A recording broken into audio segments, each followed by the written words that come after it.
Paviland imprimé est un nouveau système qui permet de réaliser des revêtements de sol dans une large gamme de couleurs et de textures. D'abord, il faut protéger les zones qui doivent rester propres et, si nécessaire, placer le chaînage. Versez et étendez le béton sur toute la surface. Vous pouvez aussi ajouter Paviland fibre dans la bétonnière. Cela apporte une plus grande souplesse, évitera la formation de fissures et augmentera la résistance aux impacts. Passez la taloche de magnésium pour terminer le lissage du béton et pour faire remonter l'eau à la surface. Ensuite, saupoudrez de manière uniforme Paviland imprimé sur le béton encore frais.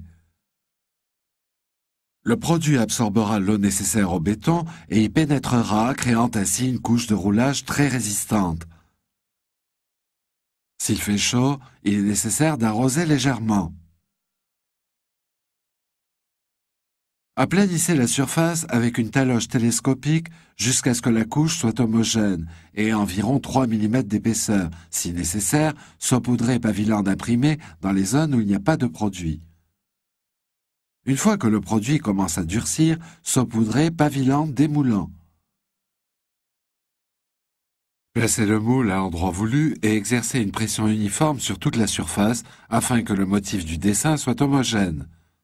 Les moules souples vous aideront à atteindre les endroits difficilement accessibles, tels que les coins, les bordures ou les parements verticaux. Il est très important de tenir compte du temps de durcissement du béton. S'il est trop mou, les moules s'y enfonceront trop profondément. Si au contraire il est trop dur, le dessin ne s'y imprimera pas nettement. Au bout de 7 heures au minimum, réalisez les joints de dilatation en coupant le revêtement du sol avec une machine radiale.